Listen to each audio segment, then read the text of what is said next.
You wake to the chill of stone beneath your bare feet, the flickering torchlight casting long shadows across the chamber walls where ancient tapestries hang heavy with dust, carrying the faint scent of damp wool and smoke.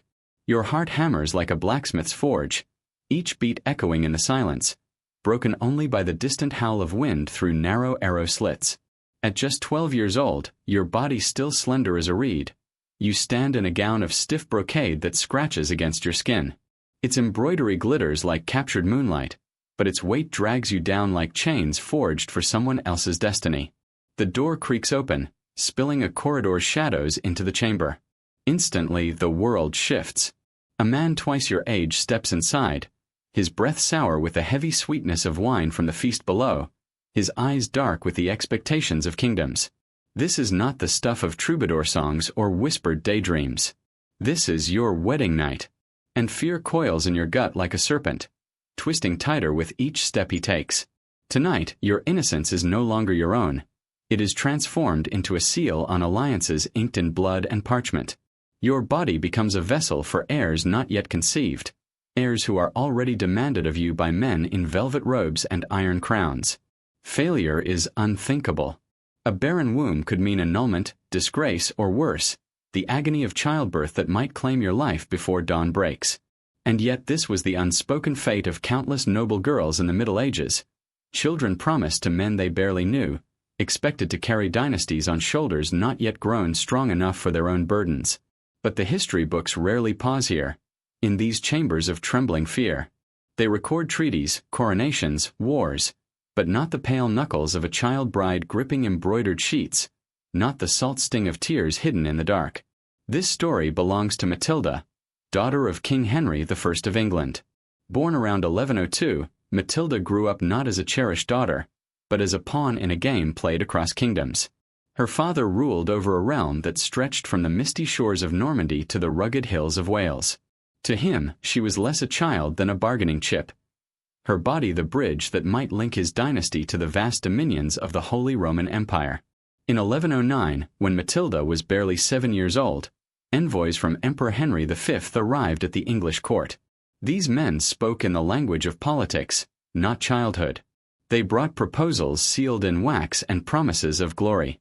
The emperor, a man in his 20s hardened by campaigns and crowned by ambition, sought to bind his empire to England through the most binding alliance of all, marriage. The betrothal was formalized in Utrecht on April 10, 1110. Before Matilda could even dream of what it meant, she was dispatched across the Channel to Germany, a world of dense forests and towering cathedrals, where the air smelled of pine smoke and iron, and the clang of blacksmiths' hammers echoed like a nation always preparing for war. Placed under the guardianship of Archbishop Bruno of Trier, she was taught not to play with dolls or chase through gardens, but to master Latin prayers, court etiquette, and the guttural cadences of the German tongue. She learned to curtsy, to hold herself with grace, to wear silks embroidered with imperial eagles. And beneath these lessons was an unspoken truth. She was being prepared, trained, sculpted for a role that had nothing to do with her wishes. What child could truly fathom the intimacies demanded of a wife? What young girl could comprehend that in a bedchamber watched by attendants, because consummation was not merely private, but a matter of state, her body would be used to legitimize an empire's claim? By the time her wedding day arrived on January 7, 1114, in the Grand Cathedral of Mainz, Matilda was 12 years old. 12. A child walking the long aisle beneath arches that soared skyward like the ambitions of the men who orchestrated her fate. She wore crimson velvet heavy with gold thread, a veil thin as gossamer shielding her from the stares of nobles gathered from across the empire. The air was thick with incense, its smoke curling like ghostly fingers around the altar. She understood the Latin words spoken there, but not their full weight, not yet. Henry V stood waiting, tall, stern, scarred by war. When he took her hand, it was not with tenderness but with the grip of possession. Outside, bells pealed across the Rhine Valley, their joyous notes masking the fear inside her chest. The wedding feast was held in a palace adorned with tapestries of conquests and battles. Guests gorged on roasted boar, drank spiced wine, and toasted an alliance that had just been sealed. But everyone knew the true sealing would come later, in the chamber prepared for them. That night, beneath tapestries woven with imperial symbols, Servants stripped the bed of its linens in ritual preparation. Matilda's pulse raced. Her breath came shallow. She was only a child, but history would not pause for that fact. The emperor approached with the entitlement of a ruler, not the hesitation of a husband. Chronicles are silent about her tears, about whether she whispered protests into the dark. Silence, too, is a weapon of history. It erases vulnerability, preserves only power. In the eyes of the empire, that night consummated not merely a marriage but a covenant between kingdoms. For Matilda, it marked the erasure of childhood, the first scar etched into a life that would be shaped by duty more than desire. And yet, even in this moment of dread, her story was only beginning. The days after the wedding blurred into ritual and pageantry, a rhythm Matilda was expected to master without falter. Her body had been consecrated to the empire, but her education continued, shaping her into a figure who would be known not as a child bride, but as the Empress. To the chroniclers, she was no longer Matilda, daughter of Henry of England. She was Kaiserin Mathilde, consort of the Holy Roman Emperor, the girl who bore a crown before she could fully understand its weight. In Germany, she was surrounded by the trappings of power. Cathedrals whose spires clawed the sky, castles perched atop cliffs like stone guardians, courts filled with barons and bishops whose whispers carried the force of armies. Each meal she ate was taken beneath the painted vaults of palaces where men debated wars and treaties over goblets of wine. Each prayer she recited was a performance, observed by clerics who measured her piety against the expectations of Christendom. Yet behind these spectacles lay a silence too often omitted from the records. What did it mean to be 12, living in a foreign land where even the language felt like armor?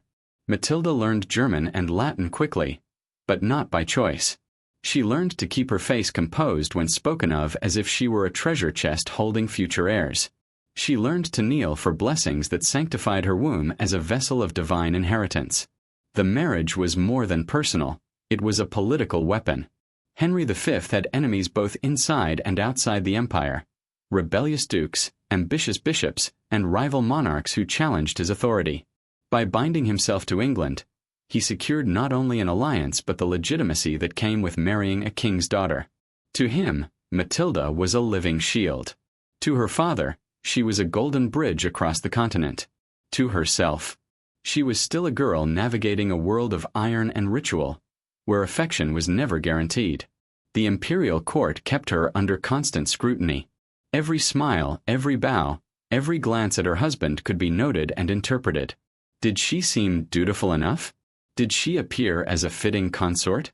Chroniclers praised her dignity, calling her precocious, obedient, a prodigy of regal bearing.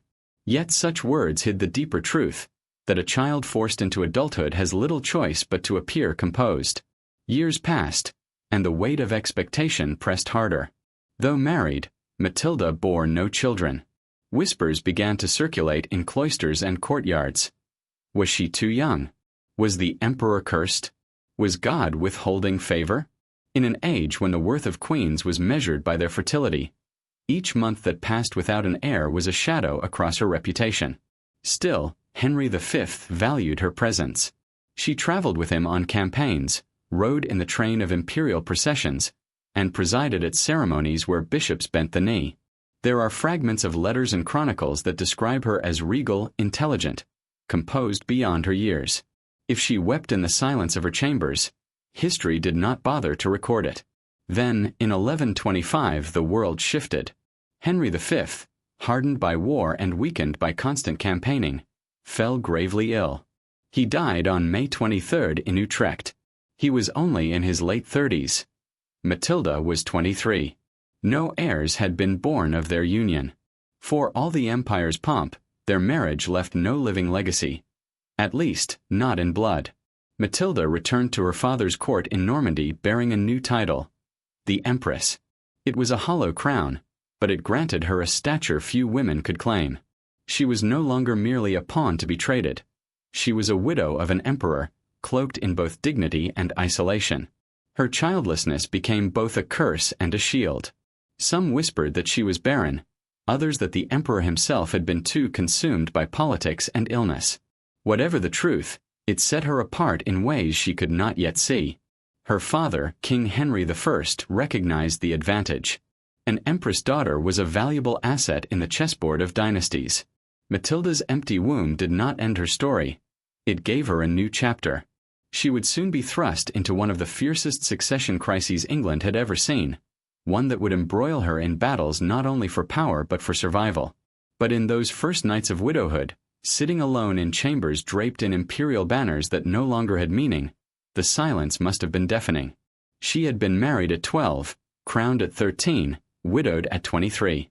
And though history records her as Empress Matilda, the child who stood trembling on her wedding night was never entirely gone. The scar remained, an unspoken reminder that her body had always been less her own than the empire's. Far from the gray mists of the Rhine, in the sunlit vineyards of Aquitaine, another girl's fate was being sealed.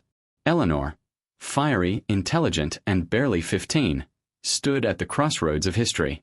Born around 1122 in the wealthy court of Poitiers, she inherited not just a duchy but a destiny.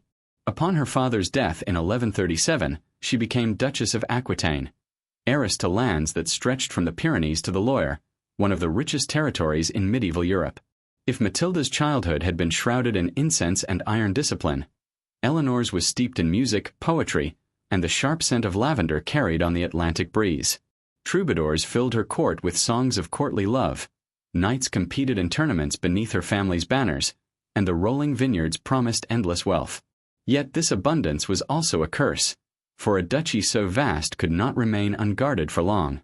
She was not merely a girl in sapphire silks, she was a prize. And kings moved quickly to claim her. On his deathbed, King Louis VI of France ensured that Aquitaine would not fall into rival hands. He arranged Eleanor's marriage to his son, the future Louis VII. The match was strategic brilliance. It would fuse Aquitaine's riches with the Cape Tian crown. But for Eleanor, it meant surrendering her inheritance to a man who seemed more monk than monarch. The wedding took place on July 25, 1137, in the Cathedral of Saint-André in Bordeaux. Summer heat filled the vast nave. The air shimmered with incense and candle smoke. Eleanor walked the aisle in a gown of deep blue silk, embroidered with golden lions, her hair bound in jeweled braids. Around her stood French and Aquitanian lords, their armor clinking softly as they shifted on rush-strewn floors. At 17, Louis VII looked pale, earnest, trembling with the weight of kingship newly thrust upon him.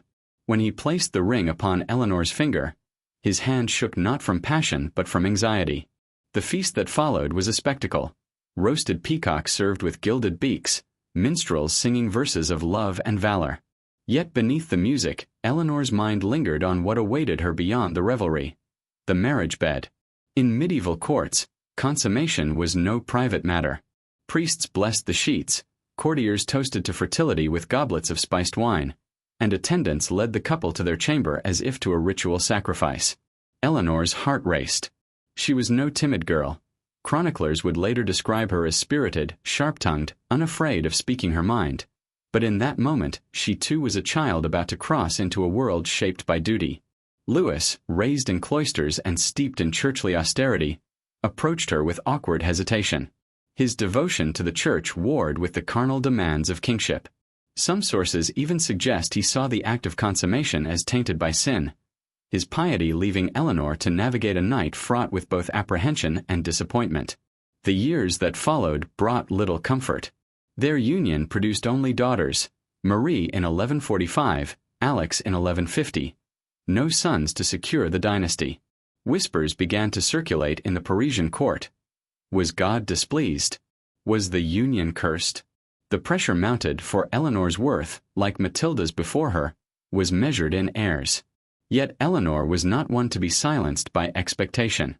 She clashed with Louis's piety, his endless fasts and prayers, his reluctance for the joys of music, hunting, and laughter that she adored. Chroniclers wrote of her frustration, her independence, her refusal to play the obedient shadow. Where Louis saw holiness, she saw suffocation. During the Second Crusade, which began in 1147, tensions boiled over. Eleanor accompanied Louis to the Holy Land, but their journey was marred by hardship and discord.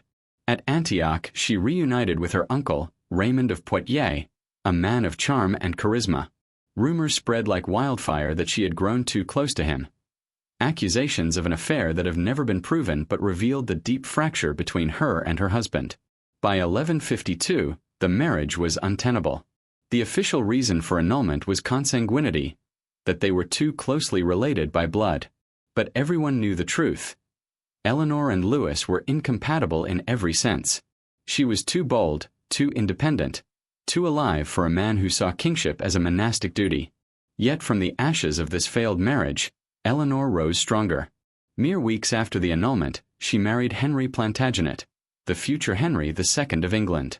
With him, she bore 8 children and helped forge the Angevin Empire, a dominion that stretched from the Pyrenees to the Scottish borders.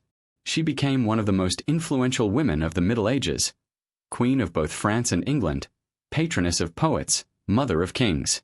But all of that, the legend, the power, the iron-willed independence, was yet to come. On that first summer night in Bordeaux, when candles flickered low and Louis fumbled with the duties of a husband, Eleanor too felt the shadow of vulnerability, the weight of producing heirs, the dread of childbirth, where fever and blood claimed women as swiftly as swords claimed men on battlefields. Her story reminds us that even the most formidable queens began not as legends but as frightened girls, and that the falcon, before it soars, must first survive the cage. Before Eleanor's falcon spirit ever took flight, another Matilda had already left her mark upon history. Matilda of Flanders Queen to William the Conqueror. Her story begins not in the cloisters of empire nor in the vineyards of Aquitaine, but in the bustling court of Flanders, where wealth from trade routes and alliances made her one of the most sought-after brides in Europe. Born around 1031, Matilda was the daughter of Count Baldwin V of Flanders and Adela of France, granddaughter of Robert II, King of France. By blood and by fortune, she was destined to attract suitors. Chronicles describe her as intelligent, educated, and shrewd, a woman whose beauty was matched by a sharp mind honed in one of the most politically sophisticated courts of the age. When Duke William of Normandy, a man known more for his iron will than for noble birth, sought her hand, the proposal stunned Europe. William was the illegitimate son of Duke Robert I of Normandy and his mistress, Herleva. Though he had fought his way to power, his lineage was a stain no title could erase. For a princess of Flanders, raised in the refinement of French royal circles, such a match seemed beneath her. At first, she refused him outright. Chroniclers tell us she even declared that she would rather become a nun than marry the bastard of Normandy. But William was not a man who accepted refusal. The tale, half legend, half history, says that when he heard of her rejection, he rode across the sea, entered Bruges unannounced, and confronted her as she left church. There, in a moment of violence shocking to modern ears, he seized her by her hair, threw her to the ground, and struck her. It was an act of brutality, but in the strange alchemy of medieval honor, it impressed her. Here was a man whose pride matched her own, whose audacity defied the careful diplomacy of noble courts. Matilda relented. Whether it was admiration, fear, or recognition of his strength as a partner in the dangerous world of politics, she agreed to marry him. Their union, however, faced a formidable obstacle: the Church. Pope Leo IX initially opposed the marriage, citing consanguinity. They were distant cousins. But beneath the legal veneer was something deeper. The Church hesitated to endorse William, the bastard duke whose legitimacy was still contested. The papal court withheld its blessing, and for a time, their union was branded illicit. Yet William and Matilda pressed on. They married around 1050, possibly in EU, Normandy, in defiance of Rome.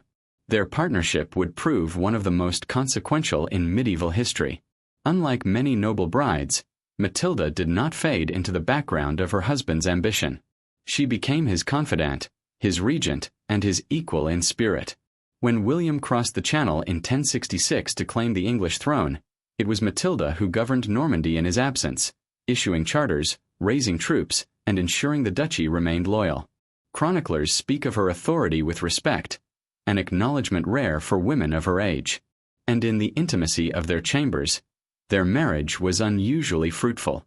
Matilda bore at least 9 children, among them Robert Curthose, William Rufus, and Henry Beauclerc, men who would shape the destiny of England and Normandy for generations.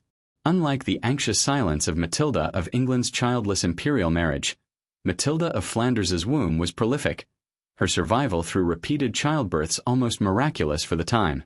Yet her story was not without shadows.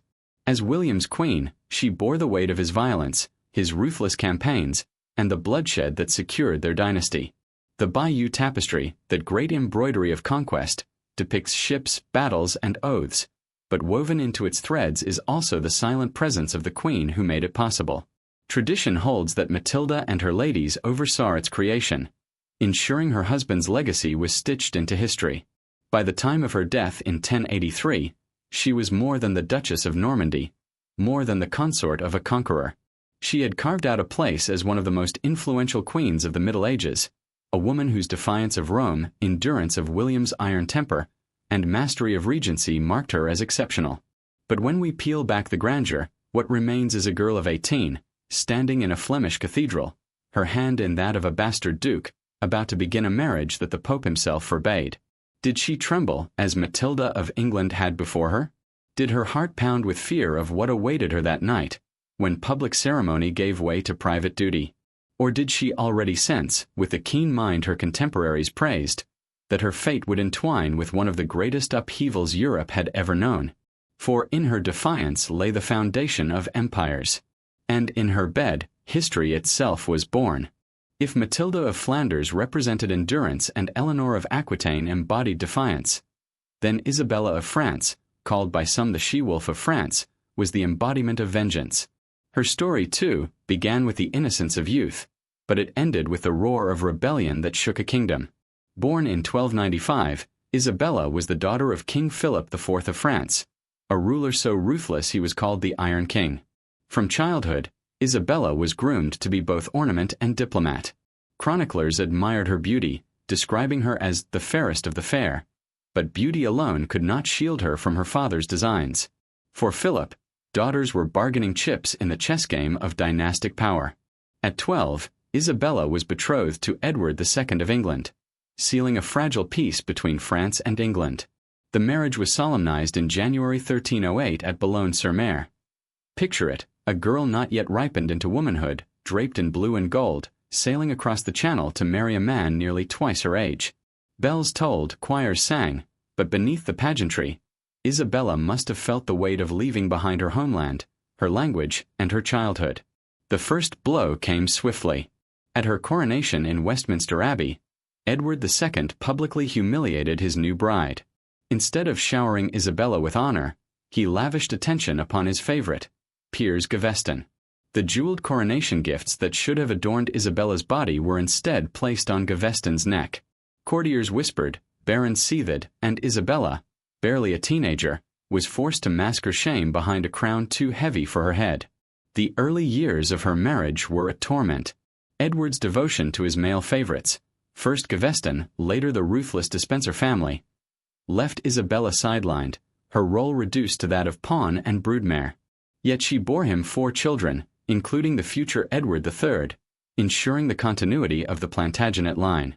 But love, respect, and security were denied her. In time, Isabella's humiliation turned to steel.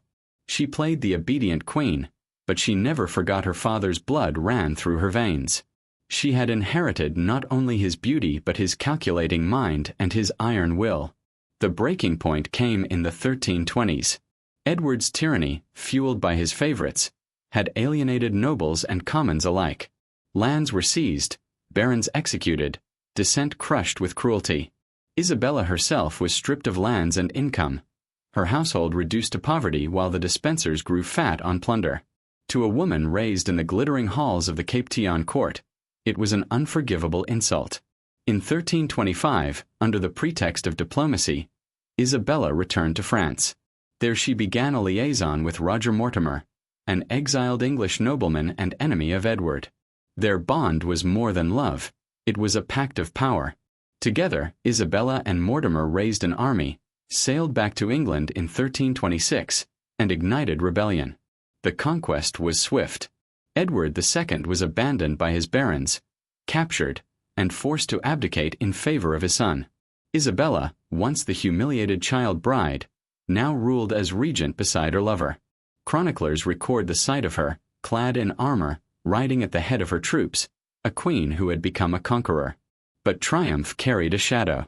Edward II died mysteriously in captivity in 1327, whispers of a red-hot poker and unspeakable torture staining Isabella's name forever. Whether she ordered his death or merely allowed it, her reputation as the she-wolf was sealed. In the years that followed, her power waned. Her son, Edward III, came of age and turned against Mortimer, executing him in 1330.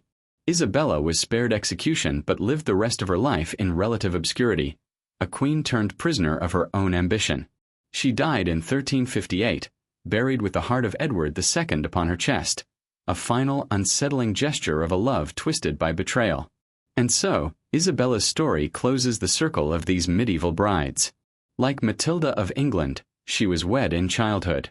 Like Eleanor, she knew the cage of an incompatible husband. Like Matilda of Flanders, she defied the power of Rome and throne alike. But unlike them, she let her wounds fester into vengeance. Her life is a reminder that the same forces that break some women into silence can forge others into weapons. The girl who had once been crowned with borrowed jewels became the woman who toppled a king. Yet her legacy, bathed in both admiration and horror, asks us, when stripped of love, dignity, and voice, what choices remain for a child bride grown into a queen? Before England would be torn apart by the Wars of the Roses, before dynasties crumbled beneath the weight of ambition, there was a young girl sent across the sea with nothing but her dowry, her titles, and her youth. She was Margaret of Anjou, daughter of René, the poet king of Naples, and niece to the king of France. At the age of 15, she was plucked from the sunlit courts of Anjou and betrothed to the most delicate of monarchs, Henry VI of England. The marriage was not born of love but of treaty. In 1444, England and France signed the Treaty of Tours, a fragile truce in a long and bloody 100 Years' War. The terms were clear. Margaret would wed Henry VI, and as part of the agreement, England would surrender Maine, one of its hard-won French territories. To English lords, it was a betrayal. To Margaret, it was the beginning of a life in which her every breath would be bound to war. At her wedding in 1445, Margaret was scarcely more than a child. But while her body was young, her spirit was formidable. Chroniclers describe her as quick-witted, educated, and fiercely proud. If her new husband was a lamb, Margaret was the lioness fate had chosen to stand beside him. For Henry VI was unlike the kings of legend. He was pious, gentle, more suited to the cloister than the battlefield. He prayed when he should have fought, forgave when he should have punished, and too often left the governance of his realm to stronger wills around him. To marry Henry was to marry fragility itself. Margaret, however, refused to vanish into the shadows of his weakness. When Henry's mind began to falter, his breakdown in 1453 left him catatonic for more than a year. It was Margaret who took up the reins of power. Yet this was not the quiet regency of Matilda of Flanders, nor the subtle maneuvering of Isabella of France. Margaret's rule was open, loud, and unapologetic. She raised armies, struck alliances, and placed herself at the very center of the brutal struggle between Lancaster and York. Her enemies despised her. To the English lords, she was the Frenchwoman, the foreign queen who sought to dominate the king. Satirists called her a she-wolf long before the name was given to Isabella, accusing her of cruelty, ambition, and unnatural power. To her supporters, however, she was a warrior queen, the only bulwark against the chaos Henry's weakness had unleashed. Margaret's devotion to her son, Edward of Westminster, became her driving force. She saw in him the future of the Lancastrian line, the hope that the bloodshed of war might one day give way to stability. When Yorkist forces rose under Richard, Duke of York, Margaret fought not only for her husband's crown but for her son's inheritance. The battles that followed, St. Albans, Wakefield, Towton, etched her name into legend. At Wakefield, it was said Margaret ordered the execution of York himself, his head crowned mockingly with paper before being displayed on the gates of York. Whether true or not, such stories cemented her reputation as ruthless. But war is a wheel that crushes even the fiercest. In 1471, at the Battle of Tewkesbury, Margaret's son was slain on the field, cut down before her eyes. With his death, the Lancastrian cause crumbled. Captured, broken, and widowed, Margaret was taken prisoner by Edward IV. Years later, ransomed by the French king, she returned to Anjou, no longer a queen but a relic of a lost war. She died in 1482, buried not with crowns or jewels but in quiet obscurity. And yet, Margaret of Anjou remains one of the most remarkable of England's medieval queens. A girl sent at 15 to marry a fragile king, she became the embodiment of his lost strength. Where Henry prayed, she fought. Where he yielded, she endured. Where he faltered, she stood unflinching. Hers was a life that began in treaty and ended in exile, a story stitched with both triumph and tragedy. But above all, Margaret's tale reminds us that history's crowns were not always borne by willing brows. Sometimes they were thrust upon the heads of children, who grew into women fierce enough to wield them, even as those crowns cut deeper than any sword. If Isabella of France was remembered as the she-wolf and Margaret of Anjou as the warrior queen, then Lady Margaret Beaufort would be remembered as the mother of a dynasty, a woman whose womb, prayers, and iron resolve birthed the Tudor age. Yet her story begins not with power, but with a child scarcely on the edge of womanhood, asked to bear a burden far greater than herself. Margaret was born in 1443, the daughter of John Beaufort, Duke of Somerset, a man disgraced and ruined by politics. Her father's death left her a great heiress while still in the cradle, her inheritance making her a prize to be bartered in England's bitter political struggles. She was a Beaufort, descended from John of Gaunt and thus of royal blood, though always tainted by the stain of illegitimacy. That blood, however, was enough to make her both valuable and vulnerable. At just 12 years old, Margaret was married against her will to Edmund Tudor, the half-brother of King Henry VI. Edmund was a man in his mid-20s, a seasoned fighter and politician. Margaret was a child, barely into her adolescence. Chroniclers hint at her terror, her small frame, her unpreparedness for the brutal duties of marriage. And yet, within a year, the impossible happened. Margaret, at the age of 13, was pregnant. It is almost unbearable to imagine. A girl who should have been learning her letters, her prayers, perhaps practicing embroidery or walking in gardens, was instead thrust into the ordeal of pregnancy. The strain nearly killed her. When she gave birth in January 1457 at Pembroke Castle, she was so slight, so frail, that many feared she would not survive. She never bore another child, her body forever marked by that single traumatic labor. The child she delivered was Henry Tudor, the boy who would one day seize the crown of England at Bosworth and found the Tudor dynasty. Margaret, scarcely 13, had given birth not only to a son but to a future king. But Margaret's story is not only about that single, harrowing act of childbirth. Her true power came not through her brief marriage, for Edmund died of plague before his son was born, nor through her second or third husbands, but through her unyielding will and her devotion to her child. As civil war tore England apart in the Wars of the Roses, Margaret maneuvered like a master strategist.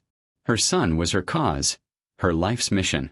Though he spent years in exile, hunted as the last hope of the Lancastrian line, Margaret never wavered. She prayed, plotted, bargained, and schemed.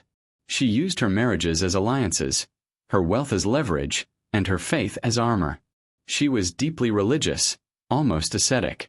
Those who knew her spoke of her piety, her fasting, her long hours of prayer. But beneath the veil of sanctity was a mind as sharp as any sword. Margaret understood the language of power, and she wielded it with a patience that outlasted kings and conquerors. In 1485, when her son returned from exile and defeated Richard III at Bosworth, Margaret's lifelong devotion bore fruit. Henry Tudor was crowned Henry VII, the first of the Tudor kings. Margaret, the girl who had been a bride at 12 and a mother at 13, now became My Lady the King's mother. Her influence at court was immense. She signed her letters with regal authority, controlled vast estates, and was treated almost as a queen in her own right. And yet, even at the height of power, she never forgot the suffering of her youth. She founded colleges at Cambridge, supported the church, and sought to leave a legacy of learning and faith. Her survival, her endurance, her triumph, were rooted in her ability to transform pain into purpose. Lady Margaret Beaufort's story is the starkest reminder of all, that behind the dynasties, behind the crowns and the battles, there were girls, children, forced into roles their bodies and hearts could scarcely endure. Margaret's tragedy was to be a bride before she was a woman, and a mother before she was ready. But her triumph was to turn that tragedy into destiny. She died in 1509, only 2 months after her son, Henry VII. But she had lived long enough to see her grandson, Henry VIII, crowned. The dynasty she had fought for, prayed for, and nearly died for at 13 had risen upon her fragile shoulders. Margaret Beaufort was not only the mother of a king, she was the mother of an age. And all of it began with a girl who had no choice, but who found within herself the will to shape history itself. Throughout this journey, we have walked beside queens and brides whose lives were not their own. Matilda of Flanders, Eleanor of Aquitaine, Matilda of England, Isabella of France, Margaret of Anjou, and Lady Margaret Beaufort. Each of their stories reveals the same thread. The crown was both a symbol of power and a set of chains that bound them from childhood. Theirs was not the freedom to choose. They were daughters promised in treaties, brides exchanged for peace, pawns moved by kings and counselors. At 12, 13, 15, ages when most children today would still be learning or playing, these girls were dressed as queens, shipped across seas, and placed in the beds of men often twice their age. Their voices were silenced in the language of duty, their bodies subjected to the weight of dynasties, their hearts hidden beneath the cold steel of obligation. And yet, within these silent chains, something remarkable happened. Some, like Eleanor of Aquitaine, seized the very system that caged her and bent it to her will, ruling empires and reshaping Europe. Others, like Isabella of France and Margaret of Anjou, fought like wolves and lionesses, defying men who underestimated them, raising armies, and carving their place in chronicles written by those who often despised them. And still others, like Lady Margaret Beaufort, bore their chains in quiet endurance, turning pain into patience, patience into strategy, and strategy into the birth of dynasties. But for all their triumphs, their stories remain haunted by the same truth. They were forced to carry crowns before they had carried childhood. Their names may be remembered for victories, betrayals, or lineages, but behind those names were girls who were never asked if they wanted to be queens. Their chains were not always visible. Sometimes they were the cold iron of political marriages. Sometimes the heavy weight of expectation. Sometimes the frailty of husbands, or the treachery of lords, or the piercing agony of childbirth at 13. But always the chains were there. And yet, their silence was not the end of their story. For though they lived in a world where women were bartered like coin, they refused to remain powerless. They prayed, they plotted, they commanded, they endured. In their survival, they left behind a legacy far louder than the silence imposed upon them. These women remind us that queenship in medieval Europe was never merely crowns and jewels, never only banquets and courts. It was sacrifice. It was suffering. It was survival. And through their endurance, these child brides turned queens, reshaped kingdoms, and altered the course of history. The silent chains of queenship were never fully broken. But in every act of defiance, every whisper of resistance, every prayer uttered in darkness, they rattled those chains loud enough for history to hear. And that is why, centuries later, we still speak their names. When we look back across the centuries at these women, girls who were once mere pawns in dynastic games, we do not only see victims. We see transformation. We see defiance. We see power where none should have existed, drawn out of suffering, sharpened by survival. Matilda of England denied her throne, planted in her descendants the claim that would one day give rise to dynasties. Eleanor of Aquitaine defied husbands, kings, and even her own sons to carve out a vision of power that stretched from the Pyrenees to the English Channel. Isabella of France, mocked as a powerless queen, turned into a she-wolf who unseated her husband and ruled England in his place. Margaret of Anjou, written off as the fragile bride of a broken king, became the beating heart of the Lancastrian cause, fighting on horseback for her husband's crown. And Lady Margaret Beaufort, crushed by a marriage at 12 and childbirth at 13, transformed her trauma into unyielding resolve, giving birth not only to a son but to an entire dynasty. Each of them bore chains, but each, in her own way, learned to rattle them until kingdoms trembled. Defiance was their survival. They defied the silence imposed upon them by councils and husbands. They defied the limits of their age, stepping into courts, battlefields, and conspiracies from which women were meant to be excluded. Their defiance did not always bring them peace. In fact, many of them suffered exile, humiliation, or worse, but it ensured they were never forgotten. Power was their inheritance and their burden. These women did not simply wield influence in the background. They stood at the center of thrones and wars. Their power was never absolute, never secure, but it was undeniable. It was the kind of power born not of choice, but of necessity, of being thrust into a world where the only options were to fight or be forgotten. And transformation was their legacy. They transformed forced marriages into alliances, pregnancies into dynasties, defeats into lessons. Through endurance and resilience, they transformed history itself. The dynasties that rose and fell, the crowns that shifted hands, the empires that expanded, all bore the fingerprints of women who had been dismissed as little more than bargaining chips. The story of these queens is not only a tale of survival, it is a reminder of what happens when human will refuses to be crushed by circumstance. They were child brides, yes. They were pawns, yes. But in the crucible of queenship, they became architects of nations. And so their lives whisper to us still, that even in the harshest of chains, defiance can rise, power can emerge, and transformation can endure long after the crown has passed to another head. Centuries have passed since Matilda of England waged her war for the crown, since Eleanor of Aquitaine ruled from Paris to Aquitaine, since Isabella of France unseated her king, since Margaret of Anjou rode at the head of armies, and since Lady Margaret Beaufort birthed the Tudor age. Yet their voices still echo. They echo in the very stones of castles and abbeys they walked, in the chronicles written by men who often sought to diminish them, and in the dynasties that rose because of them. Their names endure because they embody something larger than their own lives: the struggle of women to find agency in a world that gave them none. Those echoes remind us that history is not only shaped by battles and treaties, but by the quiet endurance of individuals. These girls, forced into queenship, altered the trajectory of kingdoms not because they were free, but because they learned to survive unfreedom. Matilda of England's defiance reverberates in every queen who dared to claim her birthright. Eleanor's audacity lives on in every woman who refused to be silenced by husbands, courts, or society. Isabella's ruthless determination, Margaret of Anjou's fiery courage, and Margaret Beaufort's steadfast endurance, they are not simply stories of the past, but lessons for the present. For even today, their chains are not so foreign. The world still asks too much of girls too young. It still places burdens on women while denying them freedom.